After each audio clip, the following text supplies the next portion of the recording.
money destroys nations. And it's what happens when a country starts printing money like Zimbabwe did, which went down. And now America is doing the same thing right now. We're going down because we print money. It's going to be a very important show because I think by now people are kind of realizing for the first time that printing money doesn't work. And that's the only solution they got left. We come with different solutions. As they say, demography is destiny. So when you watch what the demographics are doing, you can almost predict the future. It's what's happening with the people is the future. And we're now in a triple bubble. We have a real estate bubble, stock market bubble, and bond bubble. I think people are finally waking up that something might be wrong. $300 trillion, give or take, disappears in financial assets and doesn't come back for a long time. That's the big news. By my demographic analysis, the greatest boom in history. When I was predicting this in the 80s, people thought I was crazy, that the U.S. could do so well. They thought Japan and Asia was going to take over the world. I said, no, we still have a giant, one of the best baby booms in history coming along, and they're going to spend and earn a lot of money, and we're going to have the greatest boom in history from 1983 to 2007. And then 2008, of course, it did go down. I predicted that 20-some years before it happened, okay? But forget that. That caused a shock to the economy. And then governments have been printing money ever since. Now, to print money for a year to overcome a strong downturn like 2008-9, I'd agree with that. 1 year of money printing. To be printing money 13, 14 years and escalating and printing and fiscal stimulus combined after COVID for 2 years, $10 trillion, half of GDP, is insanity. So this shows how crazy things have gotten. Governments we should have had, my forecast all the way back to the 80s when I started with my generation cycles and technology cycles every 45 years, the generation are more like 38, 39. And we'd have the greatest boom in history, but it would slow after 2007 and not come back with the millennials until about 2023, 24. Well, what we have now is we have the greatest bubble in history because governments fought the slowdown after 2008, which was very serious and would have been more serious and should have lasted into 2010, much like the 29 to 32 collapse. They just bubbled up financial assets. They haven't changed, incomes and stuff. They bubbled up financial assets, which means the rich, which were already getting richer in the greatest bubble boom in history, got even richer, and everyday people are still struggling. And now we have an economy, and I've been warning for years, I don't know exactly what's going to happen, but it's happening now. You can't do this forever. You can't just print money and grow an economy past its fundamentals of what I study better than I think anybody in the world. When do people earn and spend money over their life cycle? What's the life cycle of people, and how do generations, particularly the largest in history, at least the largest in 250 years, the baby boom generation, affect that boom and bust? And we are still in the bust wake of the baby boom's peak into 2023-24 before we can grow through natural causes. And I see that this government printing scheme is now failing, despite printing more and more, failing anyway, because you can't do this forever, and it's going to collapse, which is just in time for us to balance out the economy so we can grow again with the millennial generation from 2024 forward. So I'm happy to see this collapse. I'm happy to see a downturn, damn it. We should have had a bigger one in 2008, 9, and 10 and got rid of most of this bad debt. Now we have more bad debt than ever. We're going to get rid of it in the next few years. It's going to be painful. So you and I agree on the causes and symptoms of what's happening. We have the most common sense approach. I mean, it's not only factual, it's common sense that you can't just grow by printing money out of thin air. I mean, how common sense can it be than that? Printing money since 2009. This is insanity. You know what? Who are the most insane people in the world? People who get high, okay? It doesn't matter whether it's heroin or crack or alcohol. People get high and then they do stupid stuff because their brain stops working. The whole world is high on nonstop stimulus since 2009, and this will not end well. You weren't around from late 29 to 42 when it went down lower and lower and did not get back to even until 1953, 25 years later. That's called smoking crack. We're bouncing out of that. It's not that strong a bounce, by the way. I don't think it's going to last past this month if it has not already peaked. The proof of my concept, and I think Robert's here, obviously, if we see another wave down, which would be the logical thing, forget everything we're saying. If I'm just looking as a stock chartist, we had this first crash, a tepid bounce, and we have another one of the same magnitude. We're going to see 73.50, on the NASDAQ, down more than 50% by late this year, early next year. And then people are going to know something is really wrong. And that's for the baby boomers, because we were the boom generation. 1974, the government passed ERISA, which became the 401k, which is the biggest Ponzi scheme I ever saw. And now they're pulling the rug out from all the baby boomers. So the baby boomers are toast. So they were the boom, now they're the bust. How come people don't know this? What blocks them from knowing? You believe what you want to believe because you want to believe it. The baby boom did cause, and I was the first one to say it, and it took me to the mid-80s. I didn't get it in 1982 fully. This generation's going to go into their peak spending cycle all the way into 2007, greatest boom in history, going to make the 50s and 60s Bob Hope generation look like nothing, but then it's going to crash. Okay. So that's the problem now. It did crash, and the bigger problem is government said, well, we're not going to let it crash. And I'm like, who the hell are you? A bunch of politicians that never did anything for a living, most of you, and say, well, we're just not going to let the economy do what the economy will do to correct an imbalance of overinvestment in bubbles and financial assets and bring them down to normal so we can grow again. They're fighting it. And I said the biggest crash was coming. It's here now. And they're still fighting it, and it's still going to happen anyway. It's going to get worse than people think, even now when it's finally starting to go down despite. Why do they believe these guys like Jim Cramer? Whatever Cramer predicts, he goes short. He's a smart idiot. He's just entertained. He has nothing to do with the truth. All I do is research what happens in history, what causes things and what doesn't, and that's the truth. You not get a bubble like this. There has been no bubble anytime in all of history that has not burst badly and rapidly when it does, and it's already started. One of the problems is people choose the wrong prophet. They choose what they want to hear. If you're in a boom and you're invested in the boom, I mean, everyday people didn't used to have so much money in stocks. It was more in real estate. And real estate does not go down like stocks does. Real estate is more stable even when it goes down. And everybody now has to root for this thing to keep going. And so they'll listen to the people that say, oh, no, don't worry about this. Don't worry about debt levels. Don't worry about demographics declining, which they're declining at the speed of light in all developed countries in the world. Somehow the government will bring us out of this. The millennials bring us up through natural causes instead of printing money from 2024. And I'm very precise about this. I said from the beginning the baby boom thing was going to peak in late 2007. I said that in the 80s. That's how predictable people earning and spending money as they age are in generational surges. And the baby boom was a big surge. So, of course, a great boom. The millennials do not bring the upward natural momentum until 2024, and they will peak by 2037, much shorter boom than the baby boom. Boomers were like 46 to 64 was a boom generation. There was a Gen X behind us. Noticeably from 1937 into 61. That's the rising baby boom, which on a lag, predictable, quantifiable lag for peak spending at 46, moving towards 47, would have given us a peak in late 2007. I've been preaching that since the 80s. People back then were saying, Harry, you're crazy. The U.S. is done. Asia's taking over. Japanese make us look like idiots, And I'm like, yeah, they're growing and they're going to grow longer, but we still have the greatest baby boom in the world, and we're going to have the greatest boom in history until 2007, and then it's going to climb.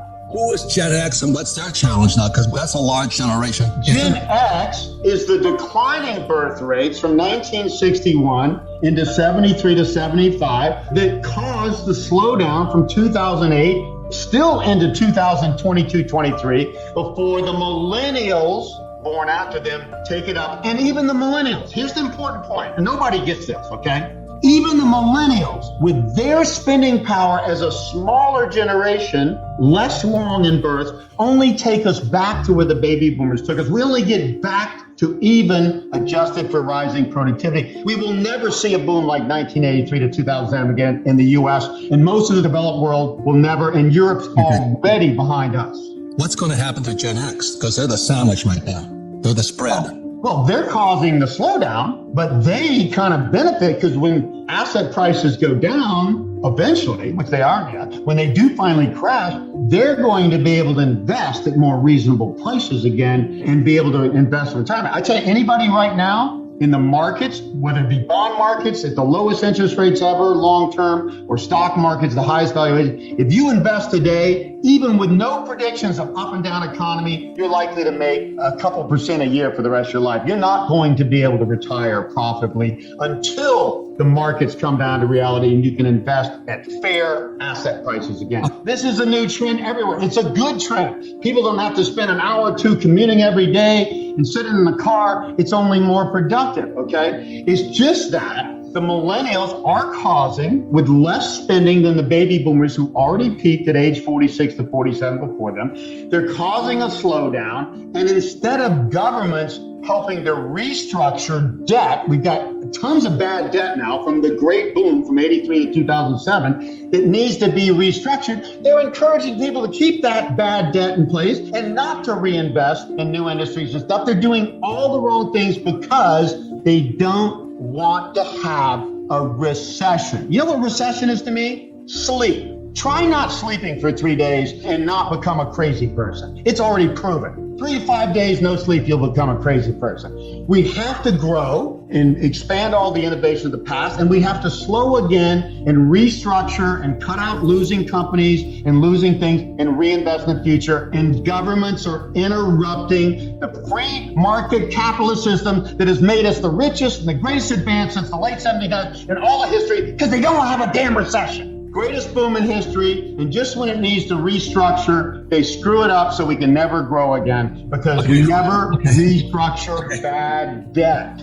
We got through the problem. Well, a lot of it just mismanagement of debt and printing money to solve problems and all this. All of this stimulus on top of the greatest demographic boom in history, but which did start to fail. So all the stimulus throws money into the economy. What do governments do with this thing? They buy financial assets. They start with bonds, but the more money goes in bonds, it will trickle into higher valuation stocks and real estate because that's where the returns are. So what we have now, and I got a number on this, it's close to $600 trillion in financial assets globally. That's about 7 times global GDP at 95 trillion. And normally financial assets are a premium 2, maybe 3 times. So the biggest bubble in the world is all financial assets, even bonds. And when you have a crash like this, when these financial assets start to crumble, the money has to go somewhere. It goes into the safest areas. So it is the income producing real estate, multifamily mostly, and it is the treasury bonds, the highest quality government bonds. If the U.S. government can print enough money to keep a dumb bubble going, they'll certainly print money to pay their bonds off, the treasury bonds, okay? You don't have to worry about a default on 30 or 10-year treasury bonds. And again, I go back and say, okay, let's look at 2008. When I look at the 2008 crisis, that was like 1929 to 32 coming in, except this time, massive stimulus, which they didn't do back then, so they come out of it, okay? But that's when you see things go down, financial assets go down, flirting with deflation. This time we're going to deflate more because they've tried to pump it up and it's failing anyway. So financial assets keep falling. The money has to go somewhere. So when it goes into the safest bonds and the highest quality real estate, which is the people, again, the people who are renting real estate, multifamily, the people who will need it more than ever, even people who would rather buy, can't buy in a bad market and hard to get loans.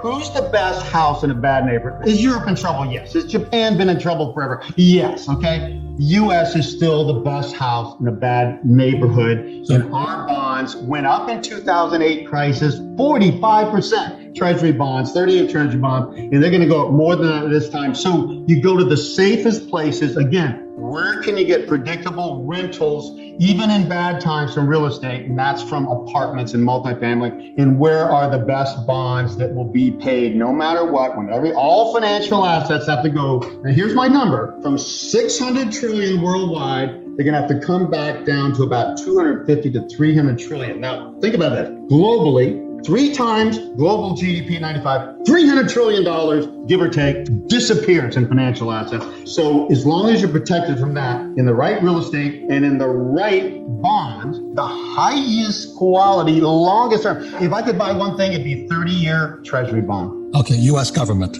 U.S., not Tanzania. Right. Not even Europe. Europe has much worse demographics and already been slower than us. U.S. as a developed country is going to come out of this after a damn near short-term depression, the best. In our millennial generation, Europe doesn't have one, by the way. It's going to be the best in the developed world. So we come out of this better. Our U.S. Treasury bonds, 30-year Treasury bonds would be my number one right now. Right. You said something. Why doesn't Europe have a millennial? What happened there? Because they're older, they've been around longer, they've been richer longer, and people who are rich have fewer kids. Poor people have more kids and rich people have fewer. We should promote rich people having more kids, but the natural propensity, people that have a life say more kids ruins that life, and it's better to have 2 kids and be done. Poor people just keep having kids. When the crash happens, I don't want to hold 30-year Treasury bonds at 1 to 2% yields or 0. I want to get back into the best part of the world, and it's not going to be North America anymore. It's going to be better than Europe, but Asia is going to be better than North America and continue to be. There's nothing simpler than demographics than that. We're better than Europe in the developed world, and as things move forward, all the growth is going to be in Asia, East Asia, going towards India, which after I die will be the richest, greatest, largest country in the world. When interest rates were coming down, the price of bonds were going up or something like that? Why is that? Because if you locked in a, like say, a 5% 30-year Treasury bond and yields now move down to 2% because of lower inflation, oh, who's worth more, your 5% 30-year Treasury bond or the new 2%? Your 30-year is worth a lot more now. So bonds appreciate when inflation comes down, especially long. It is interesting to study other places that have had, inflation and crashes. I mean, I keep seeing people say this is going to turn into hyperinflation. No, it's not going to take much more inflation. It's already crimping our economy and bonds and stuff, and that's already going to lead to a downturn. I'm telling you, when we see this downturn, I think we're already into it. It's already starting now.